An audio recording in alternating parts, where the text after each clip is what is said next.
Hello नमस्कार दोस्तों, welcome to Manraj classes. आज की डेट है 13 जुलाई 2022। तो देख लेते हैं कौन कौन से करंट अफेयर्स हम डिस्कस करने जा रहे हैं। हमारा पहला आर्टिकल होगा रेड पांडा के बारे में, दूसरा अजोरे साई के बारे में, तीसरा सेंट रामानुजन आचार्य स्टेचू के बारे में।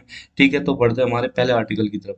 देखिए यहाँ पे जो ये रेड पांडा का जो आर्टिकल है, इसमें क्या हो रहा है, पद्माजा जो नायडू हिमालयन जूलॉजिकल पार्क है, वहां से 20 रेड पांडाज को अगले 5 ईयर्स में उन्हें स्टेब्लिश दूसरी जगह शिफ्ट करने की कोशिश की जा रही है, दूसरी जगह छोड़ने की कोशिश की जा रही है। ठीक है, तो कहाँ पे छोड़ा जाएगा इनको, जो सिंगालीला नेशनल पार्क में, जो कि हाईएस्ट प्रोटेक्टेड एरिया है वेस्ट बंगाल का। ठीक है, जो कि दार्जिलिंग के रिज पे आता है, जो दार्जिलिंग रिज है वहां पे इनको छोड़ा जाएगा। ठीक है, यहाँ पे आप देख सकते हो कि भाई ये जो दार्जिलिंग का जो हिस्सा है, इसमें ये आपको दिख रहा होगा। ठीक है, जो सिंगालीला नेशनल पार्क यहाँ पे आपको दिख रहा है, वेस्ट बंगाल का हिस्सा है। ठीक, जो कि सिक्किम के पास में है। ठीक है, तो ये आपका क्या नाम, रेड पांडा की पिक्स आप देख रहे होंगे पिक्चर में। और ये आपका Padmaja Naidu Himalayan zoological park. ठीक, तो आगे बढ़ते हैं। ठीक है, अभी इसके थोड़े से की पॉइंट्स के बारे में जान लेते हैं। यहाँ पे दो पॉइंट्स आएंगे, एक तो आपका आएगा दो नाम आएंगे, जायंट पांडा और दूसरा आएगा रेड पांडा। यहाँ पे अभी दो स्पीसीज आपकी वर्ल्ड में देखने को मिलेगी पांडा की, एक तो जायंट पांडा, एक रेड पांडा। ये आपका जायंट पांडा, ठीक है, और ये आपका है रेड पांडा। ठीक है, अब जो आपका ये पांडा है, ये रेड पांडा है, ये आपका स्टेट एनिमल है सिक्किम का। ये ध्यान रखने वाली बात है, स्टेट एनिमल है सिक्किम का। ठीक है, अगर इसकी नेचर की बात जाने, थोड़ा सा शाई होता है, अलग रहने की कोशिश करता है। आर्बोरियल एनिमल है, आर्बोरियल एनिमल उन्हें बोलते हैं जो आपके पेड़ों पे रहना पसंद करते हैं। ठीक है, और ये एक तरह का बहुत बड़ा इंडिकेटर है कि आपकी जो इकोलॉजिकल जो चेंज होते हैं, उसको ये इंडिकेट करता है, रिप्रेजेंट करता है। अगर इनकी पॉपुलेशन कम हो रही है, दैट मीन्स वहाँ की इकोलॉजी डेस्ट्रॉय होती जा रही है। ठीक है, अगर इंडिया की हम बात करें, इंडिया में कौन कौन से मिलते हैं, तो यहाँ पे आपके दो रीजन्स में मिलेंगे, जैसे हिमालयन रेड पांडा मिलेगा और जो आपका चाइनीज रेड पांडा मिलेगा, और जिनके साइंटिफिक नेम अलूरियस फुलजेंस है, और दूसरे का जो चाइनीज रेड पांडा है उसका अलूरस सत्ताइनी है, स्टाइनी स्टाइनी बोल सकते हैं। और ये क्या है कि जो सियांग रिवर है, जो कि अरुणाचल प्रदेश से होकर बहती है, वो इनको दो पार्ट में डिवाइड कर देती है, हिमालयन रीजन को और आपका जो चाइनीज रेड पांडा का जो रीजन है, उनको दो पार्ट में डिवाइड कर देती है। यहाँ पे देख सकते हैं, ये आपकी तिब्बत से होती है, आपकी जो सियांग रिवर आ रही है, इसमें अरुणाचल प्रदेश से होती हुई ये वाली रिवर आ रही है, इसको दो पार्ट में डिवाइड कर देगी। ठीक है, ये आपकी सियांग रिवर का पिक्चर है, सियांग रिवर है। ठीक, तो अब इसके थोड़ा सा और बढ़ते आगे, इसके बारे में थोड़ा सा जान लेते हैं। कहाँ मिलता है, इंडिया में मिलेगा, नेपाल में, भूटान में, नॉर्दर्न माउंटेन जो म्यांमार के वहां पे मिलेगा, और साउथ चाइना में ये आपको देखने को मिलेगा। ठीक है, और इसकी पॉपुलेशन की बात करें, पॉपुलेशन डिक्लाइन होती जा रही है, इसीलिए ये आर्टिकल आया है। और इसकी डिक्लाइनिंग पॉपुलेशन को रोकने के लिए ये कदम उठाया गया है, क्योंकि जो आपकी 20 जो रेड पांडाज है, उनको दूसरी जगह शिफ्ट किया जा रहा है, उनको रिलोकेट किया जा रहा है। कहाँ पर रिलोकेट किया जा रहा है, वो सिंगलीला, और सिंगलीला जो आपका नेशनल पार्क है, वहाँ पे आपका रिलोकेट किया जा रहा है। और ये बताया जा रहा है कि भाई ये सिंगलीला और जो एक न्योरा आपका वैली है नेशनल पार्क जो है, वो उनमें भी इनकी पॉपुलेशन जो है डाउन होती जा रही है। यहाँ पे एक पिक्चर देख रहे होंगे रेड पांडा की, आपका रेंज के बारे में बताया जा रहा है। 1999 में रेंज ऐसी थी, और 2015 में रेंज देखिए कितनी कम होगी। 1999 में आपको एरिया ज्यादा दिखाई दे रहा होगा, ये देखिए एरिया ज्यादा है, और कम होते होते 2015 में एरिया इतना रह गया है। ठीक है, ये आपका चाइनीज एरिया में दिखाया जा रहा है, जो चाइना का जो एरिया है, वहाँ पे आपका रेड पांडा की हैबिटेट को दिखाया जा रहा है। ठीक है, आगे बढ़ते हैं। अब इसके स्टेटस की बात जान लेते हैं, इसको कैसे प्रोटेक्शन प्रोवाइड है। जो जाइंट रेड पांडा है, जाइंट पांडा है, वो आयुष्यन की कैटेगरी में वुल्नरेबल लिस्ट में आता है, और जो साइट्स में अपेंडिक्स 1 में आता है। जबकि रेड पांडा आपकी आयुष्यन की रेड लिस्ट में एंडेंजर्ड कैटेगरी में आता है, और साइट्स के अपेंडिक्स में आपके अपेंडिक्स 1 में आता है। वाइल्ड लाइफ प्रोटेक्शन एक्ट 1972 में इसे शेड्यूल 1 में डाला गया, इनको इसे प्रोटेक्शन दी गई है। ठीक है, आगे बढ़ते हैं। अब इनके जो रिलीज प्रोग्राम जो चलाया गया है, जो Padmaja Naidu Himalayan zoological park है, वहाँ पे ये आपका एम्बिशन प्रोग्राम स्टार्ट किया गया है। इसमें जो 20 रेड पांडाज है, उनको रिलोकेट करेंगे अगले 5 सालों में। जो जंगल में रिलोकेट किया जाएगा, अगले 5 सालों में किया जाएगा इनकी, ताकि पॉपुलेशन को बढ़ाया जा सके, इनकी कैप्टिव ब्रीडिंग की जा सके। जो पांडाज है आपको, वो सिंगलीला नेशनल पार्क में रिलीज किए जाएंगे, जो कि सिंगलीला नेशनल पार्क कहाँ है, आपके वेस्ट बंगाल के रीजन में हाईएस्ट प्रोटेक्टेड एरिया है। सिंगालीला नेशनल पार्क जो है आपके, सिंगालीला रिज जो है दार्जिलिंग डिस्ट्रिक्ट में है। ठीक है, हाईएस्ट एल्टीट्यूड पार्क है। ठीक है, वेस्ट बंगाल का। और ये जो वाइल्ड लाइफ, पहले ये क्या थे, वाइल्ड लाइफ सेंचुरी थी, मगर इसको 1992 में नेशनल पार्क का दर्जा दे दिया गया था, इसको नेशनल पार्क में वो कर दिया गया था, इसका नाम दे दिया। और अगर वेस्ट बंगाल के दूसरे नेशनल पार्क के बारे में हम जाने तो कौन कौन से हैं, जलपारा नेशनल पार्क है, Neora wild life valley national park है, सुंदरबन नेशनल पार्क और गोरुमारा नेशनल पार्क, बक्सा नेशनल पार्क और टाइगर रिजर्व। ये आपके कुछ नेशनल पार्क और टाइगर रिजर्व थे। इनके नाम जानने इसलिए जरूरी है क्योंकि क्वेश्चन में अगर आ जाता है कि ये कहाँ पे स्थित है, क्योंकि जो हर बार एक आधा क्वेश्चन पूछ लिया जाता है यूपीएससी में, यूपीपीएससी के या दूसरे स्टेट के जो पीसीएस के एग्जाम होता है, ताकि आप उनको आसानी से टैकल कर सको। और दूसरे कंजर्वेशन एफर्ट्स इंडिया में कौन कौन से चलाए गए रेड पांडा को कंजर्व करने के लिए। यहाँ पे रेड पांडा के हैबिटेट को कंजर्व करने के लिए securing the red panda habitat ये चला गया, गार्डनिंग लोकल सपोर्ट के लोकल कम्युनिटीज की सपोर्ट लेके हम उन्हें कंजर्व कर सके, और उनकी जो थ्रेट्स है इनके लिए, जो इनका ट्रैफिकिंग होती है और इनका पोचिंग होती है, उनको उससे इनकी पॉपुलेशन को मतलब जो डिक्लाइन हो रही है उन्हें रोका जा सके। ठीक है, आगे बढ़ते अगला आर्टिकल हमारा अजोरस हाई के बारे में। देखिए अभी क्या हुआ है, एक स्टडी हुई है, स्टडी में ये पाया गया कि जो अजोरस हाई है इसकी इंटेंसिटी बहुत ज़्यादा बढ़ गई है, एक्सट्रीमली हाई लेवल पाया है। ये किस टाइप का फिनोमिना है, एक वेदर का फिनोमिना है, जहाँ कहाँ देखने को मिलता है, ये सब ट्रॉपिकल रीजन में देखने को मिलता है वेदर फिनोमिना। ठीक है, सब ट्रॉपिकल रीजन आपका कौन सा रीजन होगा, जो आपके मेडिटेरेनियन सी के पास का जो रीजन है वो आपका सब ट्रॉपिकल रीजन में आता है। जैसे कि आपका ये ग्लोब है, ये आपकी इक्वेटर होगी, इक्वेटर के 30 डिग्री नॉर्थ और 30 डिग्री साउथ में आपका ट्रॉपिकल रीजन रहेगा। और ट्रॉपिकल रीजन के जो पास वाला बिल्कुल थोड़ा सा लगभग 10 डिग्री का 5 डिग्री का जो एरिया रहेगा वो आपका सब ट्रॉपिकल रीजन वाला एरिया रहेगा। ठीक है, ये अगली पिक्चर में हम समझेंगे भी कि सब ट्रॉपिकल रीजन कौन सा रीजन है। ठीक है, तो ये देखने को मिला, इसकी वजह से क्या हुआ कि एबनॉर्मलिटी आ गई है। एबनॉर्मलिटी किस तरह की, जैसे पहले कंडीशन रहती थी वहाँ के एरिया में, वहाँ के रीजन में, वो ऐसी कंडीशन, नॉर्मल कंडीशन नहीं देखने को मिली। यहाँ पे बहुत ज़्यादा ड्राई कंडीशन पैदा हो गई, कंडीशन बहुत ड्राई हो गई है, वहाँ का वेदर बहुत ड्राई हो गया है, टेम्परेचर हाई हो गया है। ये कहाँ पे देखने को मिला, आपके पूरे वेस्टर्न जो मेडिटेरेनियन सी है, ये देखिए आप पूरा पिक्चर जो देख रहे होंगे मेडिटेरेनियन सी का आप देख रहे हैं पिक्चर, जो वेस्टर्न हिस्सा है जहाँ का आपका स्पेन भी आ जाता है, पुर्तगाल आ जाता है, और यहाँ पे आपका आइबेरियन पेनिसुला आ जाता है। तो इस पिक्चर में अगर आप देखें मेडिटेरेनियन सी का वेस्टर्न पार्ट दिखाया गया, और आइबेरियन पेनिनसुला कहाँ पे है, ये स्पेन के बिल्कुल वेस्ट में है। ठीक है, जो ये आपका गिब्राल्टर स्टेट है यहाँ से इसके टच में है। ठीक है, तो आपका ये यहाँ पे आपको बहुत ज़्यादा ड्राई कंडीशन देखने को मिली, किसकी वजह से, एजोरस हाई की वजह से। एजोरस हाई ये आपका नॉर्मल फिनोमिना नहीं है, एबनॉर्मल फिनोमिना है, ये कभी कभी देखने को मिलता है, मगर अभी इसकी फ्रीक्वेंसी बढ़ती जा रही है। ठीक है, तो यही इसमें बोला गया है कि ये इसकी वजह से जो वहाँ की फसलें है, जैसे विटीकल्चर जो आपकी ग्रेप की फसल होती है, ओलिव की आपकी एग्रीकल्चर होती है, उन पर बहुत ज़्यादा बैड इफेक्ट देखने को मिला है। ठीक है, अब इसके बारे में जान लेते हैं अजोरस हाई क्या है। अजोरस हाई जो है आपका सब ट्रॉपिकल हाई प्रेशर सिस्टम है। यहाँ पे आपका सबसे ज़्यादा हाई प्रेशर होता है उसमें, उस जगह पे जो आपकी क्या नाम वेव्स होती है या आपके करंट्स होते हैं, जहाँ हाई टेम्परेचर करंट हो गए, आपका हॉट करंट हो गए, उस टाइम पे आपका उस जगह पे आपका क्या हाई प्रेशर देखने को मिलता है। ये कहाँ से कहाँ तक फैलता है, ये ईस्टर्न सब ट्रॉपिकल नॉर्थ अटलांटिक जो रीजन है, जैसे कि यहाँ पे आपका अटलांटिक रीजन आपको देख रहा होगा, ये ईस्टर्न सब ट्रॉपिकल, ये वाला आपका हिस्सा ईस्टर्न सब ट्रॉपिकल हो जाएगा नॉर्थ अटलांटिक रीजन का।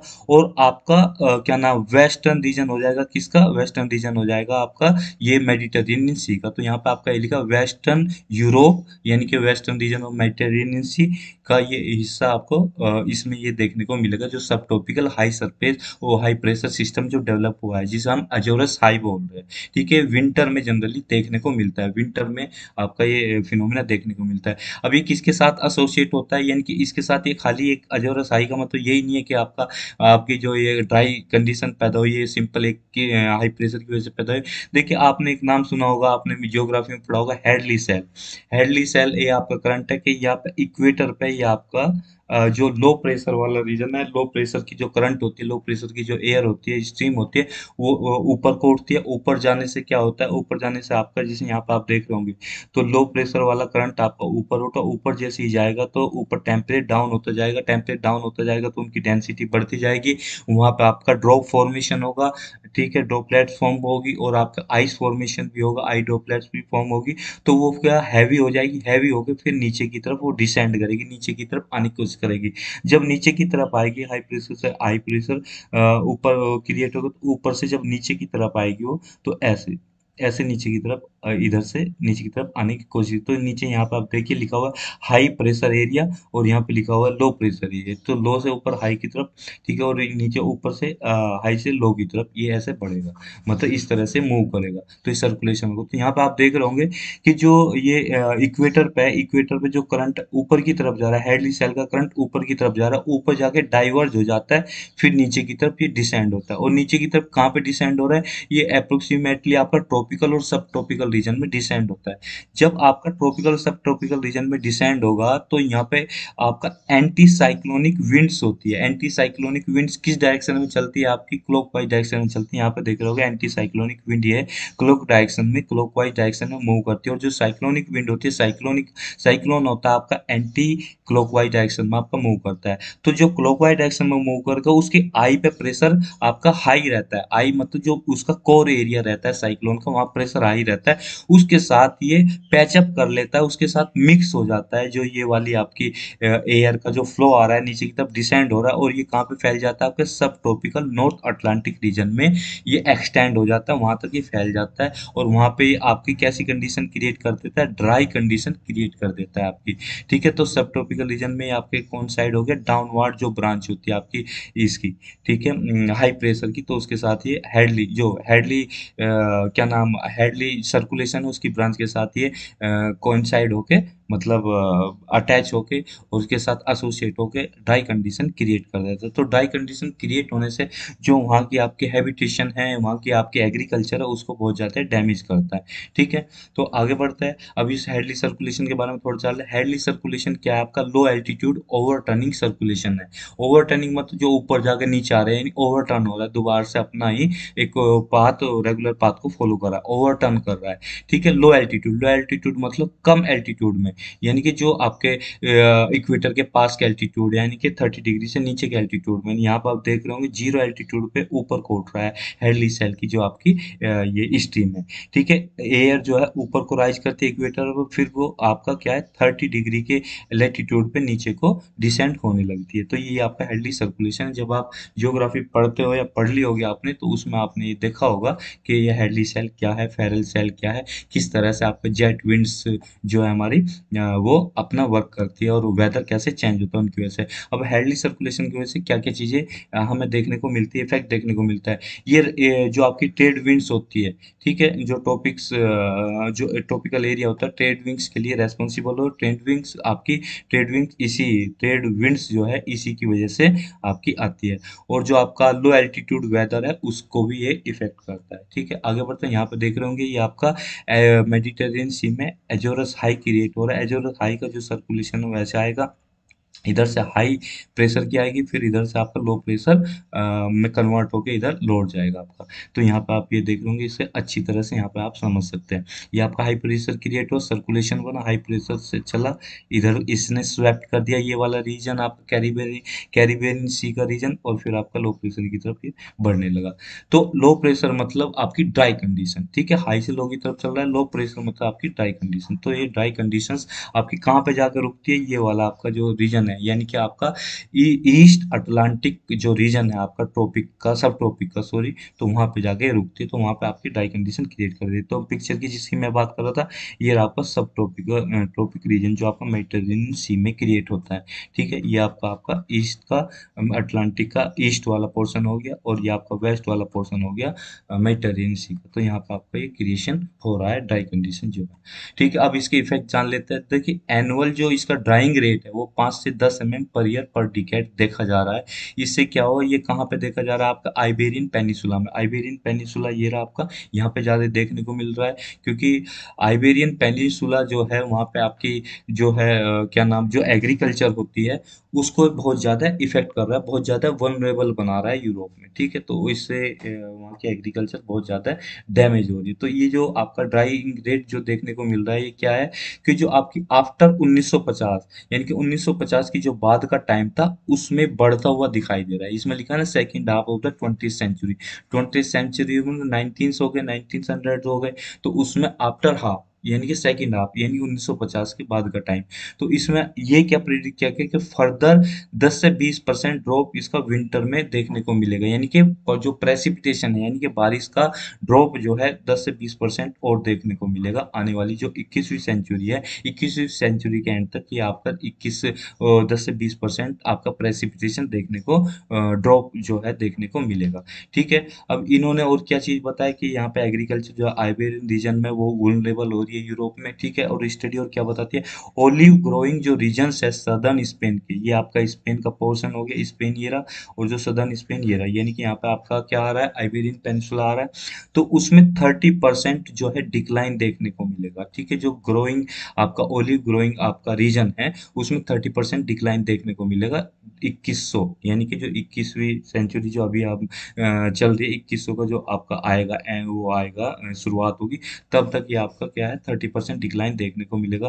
कल्टीवेशन की बात करें, जो आपका ग्रेप ग्रोइंग रीजन्स है आइबेरियन पेनिनसुला के, यानी कि वहाँ पर विटिकल्चर होती है, 25 से 99% आपको 2050 तक आपका ये देखने को मिल सकता है, क्योंकि वहाँ पे वाटर की जो है ये डेफिशिएंसी बहुत ज़्यादा हो जाएगी। ठीक। और ये आपके वहाँ के रीजन को, लैंड को बहुत ज़्यादा वुल्नरेबल बना देगा। ठीक है। आगे बढ़ते हैं। अब ये बढ़ क्यों रहा है, देखिए इसलिए बढ़ रहा है क्योंकि जो इंडस्ट्रियल इरा के बाद का इंडस्ट्रियल इरा जो शुरू हुआ उसमें आपका ग्रीन हाउस गैसेस का एमिशन बहुत ज़्यादा हो, ग्रीन हाउस गैसेस के एमिशन से ग्लोबल वार्मिंग जो है वो बहुत ज़्यादा तेज़ी से हो रही है। ग्लोबल वार्मिंग का जो फिनोमिना बहुत ज़्यादा तेज़ी से बढ़ रहा है, इसलिए ये आपका एटमॉस्फेयर में जो ग्रीन हाउस गैसेस की कंसंट्रेशन ज़्यादा बढ़, इस वजह से ये आपका फिनोमिना देखने को मिल रहा है। और आप हर एक कंट्री में, हर एक एरिया में, पूरे ग्लोबल लेवल पे आप ग्लोबल वार्मिंग का इफेक्ट देखने को आपको मिल ही रहा होगा। अब अगर इसके एक्सपेंशन की बात करें तो इसका एक्सपेंशन जो शुरू हुआ 1850 से लेके ये शुरू हुआ और आपका 20th सेंचुरी तक ये आपकी पूरी तरह से स्ट्रेंथन कर चुका है, यानी कि बढ़ चुका है। ठीक है। अब इसमें एटमॉस्फेरिक कंडीशंस में आपका चेंजेस देखने को मिल रहा है इंडस्ट्रियल एरिया की वजह से जो हुआ है। ठीक है। यही इसमें बोला गया है। ठीक। अगला आर्टिकल हमारा स्टेचू ऑफ पीस के बारे में। स्टेचू ऑफ पीस मतलब आपका जो स्वामी रामानुजन आचार्य थे हमारे, जो भक्ति मूवमेंट के, उनका स्टेचू स्टेब्लिश किया गया। कहाँ पे, आपका कश्मीर में स्टेब्लिश किया गया, जो कि वो श्रीनगर में, और जो कि कश्मीर का आपका एक डिस्ट्रिक्ट है वहाँ पे स्टेब्लिश किया है। वहाँ पे अनवील किया है, किसने, हमारे जो होम मिनिस्टर है अमित शाह जी, उन्होंने इसका इनॉग्रेशन किया है। ये रहा आपका स्टेचू ऑफ पीस। ठीक है। आगे बढ़ते हैं, इसके बारे में पढ़ते हैं। तो अब रामानुजन जी के बारे में हम जान लेते हैं। रामानुजन आचार्य का जो जन्म है 1017 ईस्वी में हुआ था। कहाँ पे हुआ था, श्री पेरुम्बदूर, जो कि आपका डिस्ट्रिक्ट है तमिलनाडु का, वहाँ पे हुआ था। ये क्या है, आपके वैदिक फिलोसफर थे और सोशल रिफॉर्मर थे। ठीक है। इन्होंने पूरी इंडिया में ट्रेवल किया, किस चीज़ को एडवोकेट करते थे, किस चीज़ का समर्थन करते थे, इक्वेलिटी को और सोशल जस्टिस का ये समर्थन करते थे, इसके प्रोपोनेंट थे। ठीक है। इन्होंने जो आपका वैदिक लिटरेचर को बहुत ज़्यादा स्ट्रेंथन किया और डोर स्टेप्स तक, जगह जगह जाके इस चीज़ को, कॉमन लोगों को इस चीज़ को समझाया, वैदिक लिटरेचर को, वैदिक कल्चर को इन्होंने समझाया, क्योंकि वैदिक फिलोसफी को ये बहुत ज़्यादा प्रोपेगेट करते थे। ठीक है। और जो इनकी जो फिलोसफी थी वो विशिष्ट अद्वैत अद्वैत वाली फिलोसफी थी, विशिष्ट अद्वैत वाली फिलोसफी इनकी थी। ये इसके प्रोपोनेंट थे, इसके समर्थक थे। ये क्वालिफाइड मोनोइज्म थे। क्वालिफाइड मोनोइज्म का मतलब होता है कि माइंड और बॉडी जो है ये बताती है कि ये तो अभिव्यक्ति है एक सिंगल सब्सटेंस की, एक सिंगल सब्सटेंस, एक किसी चीज की एक अभिव्यक्ति है। माइंड और बॉडी अभिव्यक्ति है कि एक सिंगल सब्सटेंस की, इसको ही मोनोइज्म बोलते हैं। ठीक है। इन्होंने क्या किया है, जो मायावाद का जो कंसेप्ट है इसको नकारा, इसको मना किया कि माया कुछ नहीं है, ये इल्यूजन है, वर्ल्ड का एक इल्यूजन है, इसमें फंसना नहीं चाहिए। जो सत्य है वो क्या है, वेद है, हमारे पुराण है। ठीक है। ये परसेप्टर हो गए किसके, भक्ति मूवमेंट के। ठीक है। और आपका ये सोर्स बन गए किसके, भक्ति स्कूल्स के। जो थॉट्स है, जो भक्ति स्कूल डेवलप हुआ उसमें जो थॉट्स आए वो उसके प्रोपोनेंट बन गए। इनका मतलब बहुत बड़ा योगदान रहा है कि भक्ति स्कूल का जो उदय हुआ, इवोल्वमेंट हुआ, इवोल्यूशन हुआ, उसमें इनका बहुत बड़ा योगदान रहा है। ये मिस्टिक पोएट्स के बहुत बड़े इंस्पिरेशन रहे हैं। मिस्टिक पोएट्स कौन से थे हमारे, जैसे कबीरदास हुए, मीराबाई हुई, अनम आचार्य हुए, और रामदास जी हुए, त्यागराज हुए, तो ये और भी कई सारे ऐसे आपके मिस्टिक पोएट से जो कि इंस्पिरेशन बने, मतलब इंस्पिरेशन ली किससे, आपके रामानुजन आचार्य जी से इंस्पिरेशन ली। इन्होंने किस कंसेप्ट का एक तरह से उदय किया, इनिशिएशन की शुरुआत की कि नेचर जो है, नेचर का हमें प्रोटेक्शन करना चाहिए, उसे पोल्यूशन से बचाना चाहिए। नेचर मतलब वाटर को हमें कंटामिनेट नहीं करना है, एयर को शुद्ध रखना है, ठीक है। वो सॉइल को हमें एकदम फर्टाइल बना के रखना है, ट्रीज को कंजर्व करना है, ट्रीज का हमें डिफोरेस्टेशन नहीं होने देना है। इसके प्रोपोनेंट थे, इसके वो समर्थक थे, ठीक है। अब स्टेचू ऑफ पीस की क्या हमारे जीवन में सिग्निफिकेंस है और क्यों इसको स्टेचू ऑफ पीस बोला जा रहा है?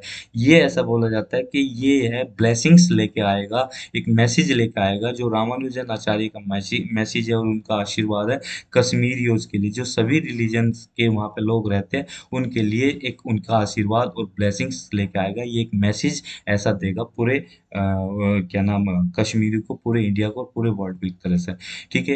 ये कश्मीर को आगे डेवलपमेंट के, पीस के और प्रोग्रेस के रास्ते पे लेके जाएगा। ये एक तरह का मैसेज प्रोवाइड करेगा और ये आपका डेवलपमेंट को एनहांस करेगा, डेवलपमेंट को बढ़ाएगा। जो कश्मीरियों के जो लोग हैं, कश्मीरी लोग हैं, उनके उत्थान के लिए बहुत ज़्यादा कारगर सिद्ध होगा। और वहाँ पे डिस्क्रिमिनेशन जो होता है रिलीजन को लेके हो, डेवलपमेंट को लेके हो, सोसाइटी में जितने भी सोशल एविल्स हैं उनको ये समाप्त करने की दिशा में बहुत बड़ा काम करेगा, ठीक है। अब जो संत रामानुजन आचार्य का जो कनेक्शन है कश्मीर से, वो हम जान लेते हैं एक बार, ये कश्मीर से क्यों ये इनका कनेक्शन जोड़ा जा रहा है।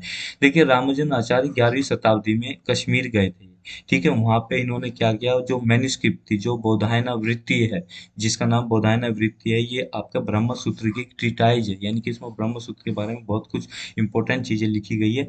उनको इसने पढ़ना, मतलब रामानुजन आचार्य जी ने पढ़ने की मतलब ट्राई करने की कोशिश की कि वहां जाकर मैं इसे पढ़ूंगा, याद करूंगा और फिर बाकी जगह में इसको, पूरे इंडिया में इसको फैलाऊंगा, दूसरे जगह में इसको फैलाऊंगा। मगर जब ये अपने जो शिष्य था इनका, कुरैशा नाम था उनको, उनके साथ ही वहां पे गए, और इन्होंने वहां पे जाकर उसकी जो स्क्रिप्ट थी, बौधायना वृत्ति की जो स्क्रिप्ट थी, उसको लेने की कोशिश की, मगर जो वहाँ के लोकल स्कॉलर्स थे उन्होंने इनको परमिट नहीं किया, अलाउ नहीं किया इसे पढ़ने के लिए, लेने के लिए।